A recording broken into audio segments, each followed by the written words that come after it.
दामत बरकातुहुम ने पेश फरमा दिया है और जो पैगाम सारे मुल्क को और सारी दुनिया को दिया जाना था वो इस एलामिया के जरिए दिया जा चुका है। अल्लाह ताला इस अज़्म व इरादे पर हम सबको खरा उतरने की तौफीक अता फरमाए और मुल्क की सालमियत व यकजहती की बका और अपने दीन व ईमान के तहफ़्फ़ुज़ के लिए हर तरह की कुर्बानी पेश करने का जज्बा अल्लाह ताला हमारे दिलों में मुअज़्ज़न फरमाए। हमारे स्टेज पर मुख्तलिफ मसालिक व मज़ाहिब की मोतबर नुमाइंदगी है जिनसे तारुफ आप हज़रात को कराया जा चुका है। इस वक्त हमारे दरमियान मुल्क की एक बहुत मारूफ मजहबी शख्सियत तशरीफ फरमा है, जनाब स्वामी चिदानंद सरस्वती जी महाराज, जो मुल्क में बहुत मारूफ हैं और बैरून मुल्क भी वो मजहबी नुमाइंदगी के तौर पर तशरीफ ले जाते हैं। इस वक्त हमारे स्टेज पर तशरीफ फरमा है। मैं उनसे दरख्वास्त करता हूँ कि स्वामी जी तशरीफ लाएं और अपने कलिमात से लाखों के इस मजमे को मुस्तफीज फरमाएं।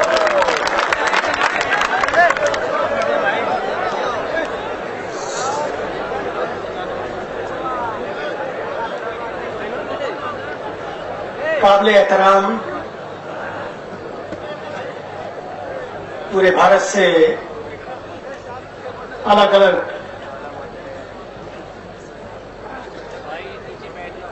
स्थानों से आए हुए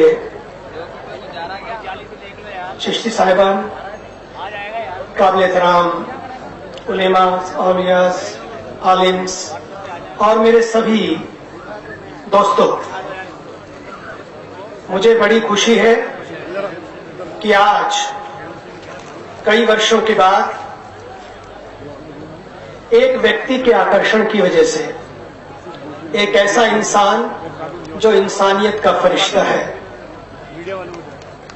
एक ऐसा इंसान जिसके दिल में भारत बसता है, भारतीयता बसती है, एक ऐसा इंसान जो सदैव जोड़ने की बात करता है, एक ऐसा इंसान जिसने कुरान के सार को समझा है, वो है मेरे बड़े ही करीब और अजीज और आदरणीय काबिल एहतराम मौलाना महमूद मदनी साहब।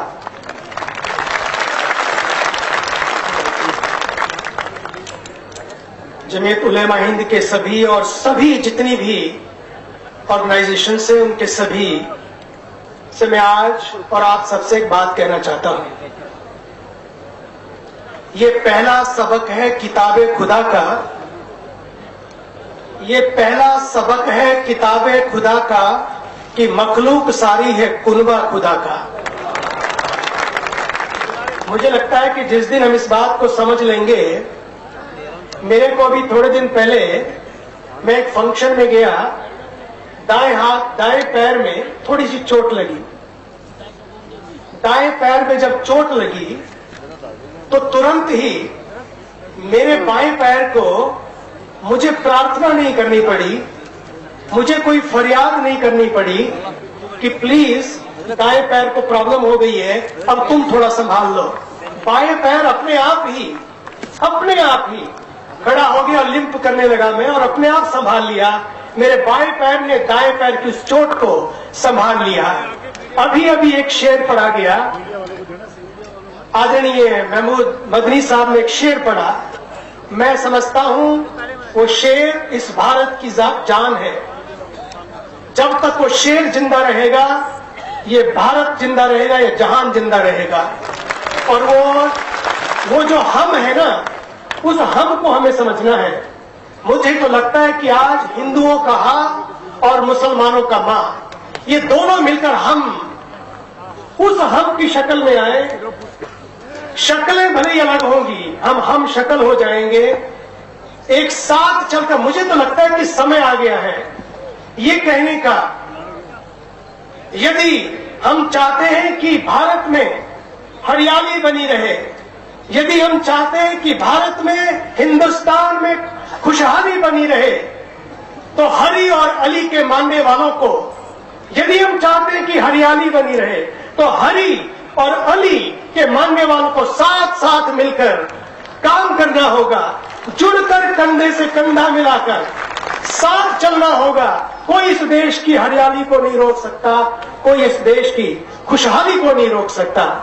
दूसरी बात, ऐसे जलसों के लिए मैं तो चाहता हूं कि ऐसे जलसे तो सरकार को कराने चाहिए। ऐसे जलसों के लिए कोई खुशामद नहीं करनी पड़ेगी, ऐसे जलसों के लिए कोई परमिशन नहीं लेनी पड़ेगी। मुझे तो लगता है कि ऐसे जलसे जो कौमी एकता की बात करते हो, जो एक होने की बात करते हो, जो कहते हो कि इस देश में सब जरूरत पड़ेगी, हमारा खून पहले होगा, तो मैं तो चाहता हूं कि ये ऐसे कार्यक्रम तो लाइव होने चाहिए। यही तो लाइव है, बाकी तो डेड है सब, यही लाइव है। आज इसी एकता की जरूरत है। देखिए, हमारे यहां मैं एक दिन दिल्ली, मुझे अमेरिका जाना था, मैं दिल्ली आ रहा था ऋषिकेश से। जब मैं दिल्ली आ रहा था तो मैंने देखा ट्रैफिक जाम हो गया। तो पीछे जब ट्रैफिक जाम हो जाता है तो हमारे यहाँ टैक्सी वाले, ऑटो वाले, ट्रक वाले बेचारे पढ़े लिखे कई बार नहीं होते हैं, लेकिन पता नहीं कहां से वो दो लाइनें शेर और शायरी की ढूंढ लाते हैं, पढ़ के तबीयत खुश हो जाती है। तो पीछे कितने सारे मैंने पढ़े, लेकिन मुझे एक याद रह गया, लिखा था अल्लाह सबका भला करे, खुदा सबका भला करे। यही हमारी कल्चर है, खुदा सबका भला करे लेकिन शुरू मुझसे करे। अल्लाह सबका भला करे, लेकिन अगली लाइन में दम था, लेकिन शुरू मुझसे करे। मैं तो कहता हूं जब 500 और 1000 के नोट बंद हुए हैं, बहुत लोगों को तकलीफ हो रही है। अपने मोहल्ले में कोई लाइन न लगे किसी बैंक के आगे, मेरे घर के दरवाजे खुल जाएंगे। मेरे पास अगर 100 के थोड़े से भी नोट होंगे, हम एक दूसरे से बांट लेंगे। क्यों नहीं हो सकता? ये मुश्किलें थोड़े दिन की हो सकती हैं, लेकिन ये मुश्किलें मिलके हमें निश्चित रूपेण मिलके संभाली जा सकती हैं और इनको हम इसका निर्णय हम लोग कर सकते हैं। दूसरी बात जो बहुत जरूरी है आज समझने की, जब तक ये कौमी एकता जिंदा रहेगी, जब तक ये भाईचारा और आज जो यहां से संदेश दिए गए हैं जिंदा रहेंगे, तब तक ये हिंदुस्तान जिंदा रहेगा। याद रखिए साथियों, हमको यहां पर भेजा गया है, दर्द दिल के वास्ते पैदा किया इंसान को, वरना ताक के लिए कुछ कम न थे करूबियां। वो तो फरिश्ते काफी हैं। हम सबको यहां पर एक दूसरे के दर्द को बांटने के लिए पैदा किया गया है। यही इंसानियत है, यही है इबादत, यही दीन दुनिया। करे प्रेम दुनिया से, करे प्रेम दुनिया में इंसा से इंसा। मुझे तो लगता है कोई सहारनपुर से, कोई देवबंद से, कोई बरेली से, कोई अजमेर से, हम तो अब सबसे मिलते आ रहे हैं, सबके दिलों को देखते आ रहा हूं मैं, सबके दिलों से जुड़ता चला जा रहा हूं मैं। मुझे लगता है सबके अपने अपने पते हो सकते हैं, ठिकाने हो सकते हैं, लेकिन आज एक बात की जरूरत है इस देश में, मेरे घर का एक पता और बना लेते हैं आज हम। आज की इस माहौल को किसी परमिशन की जरूरत कभी नहीं पड़ेगी। मुझे लगता है समय ऐसा आ रहा है इस देश में, इस माहौल को बनाए रखने के लिए, क्योंकि माहौल बदलता है तो मुल्क बदलता है, और माहौल इसी तरह से बदलता है, ऐसी मजलिसों से बदलता है, और ऐसी इस तरह की जो संगत होती है उससे बदलता है। काश मेरे को उर्दू के सारे शब्द आते हैं, लेकिन मेरा दिल बोल रहा है, मेरे घर का सीधा सा इतना पता हो, ध्यान से सुनिएगा, मेरे घर का सीधा सा इतना पता हो, मेरे घर के आगे नहीं, मेरे दिल के आगे मोहब्बत लिखा हो, एक ही पैगाम हो।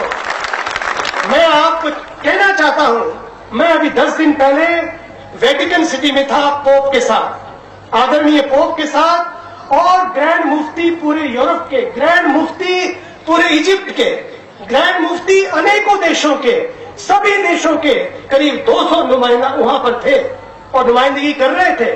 जो वहां बातें हुई, कौन कहता है कि थोड़े से लोग अगर कहीं हमला करते हैं वो थोड़े से हैं, बहुत थोड़े से हैं, लेकिन उसकी वजह से पूरा इस्लाम बदनाम नहीं किया जा सकता।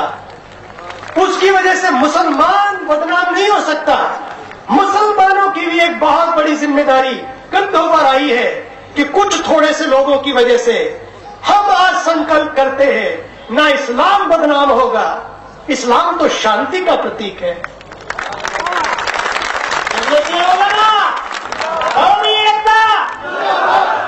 जैसे हमारे आदरणीय महमूद मदनी साहब कह रहे थे, बहुत प्यारी प्यारी बात उन्होंने कही कि केवल मंच तक जो बातें रह जाएंगी, केवल किताबों में जो बातें रह जाएंगी, वो हमको वो ओहदा नहीं दिलवाएंगी लोगों के दिलों में। उसके लिए हमें उस नारी को भी सम्मान देना होगा, उस महिला को भी सम्मान देना होगा। उसके लिए हमें उस कुरान की उस सभी आयतों को उतना सम्मान देना होगा कि दुनिया में कोई भी व्यक्ति कभी हिम्मत ना कर सके कि हम एक कुछ व्यक्तियों की वजह से पूरी कौम को कोई बदनाम कर सके। इसकी जिम्मेदारी हम सबको लेनी होगी। मैं तो चाहता हूं आज हम सब लोग मिलकर, जब मैं वहां जाऊंगा यहीं से खड़े होके एक ऐसे फरिश्ते से कहना चाहूंगा जिसमें ना अकड़ है, और जब अकड़ नहीं होती तो पकड़ बढ़ती है। ऐसे ही होता है। और आदमी अकड़ इसलिए बढ़ाना चाहता है कि उसकी पकड़ बढ़े, और जैसे जैसे अकड़ बढ़ती है पकड़ ढीली हो जाती है। एक ऐसा इंसान जिसके पास कोई अकड़ तो नहीं है, लेकिन पकड़ इतनी है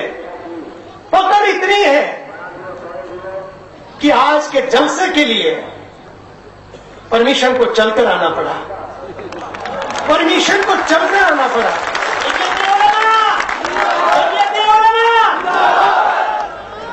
मैं कहना चाहूंगा आप सबसे अंतिम बात, क्योंकि मुझे पता है मैं भी आज सुनना चाहता हूं। मैं कहना चाहूंगा इधर हम दोनों हाथ पकड़ते हैं,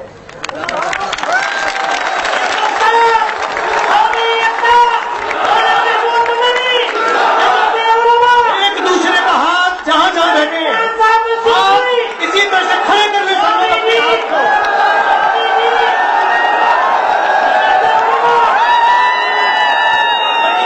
यही आज इस देश को चाहिए, सब हाथ से हाथ मिलाएं। पक्का करें कि आप इस देश में परमिशन नहीं बल्कि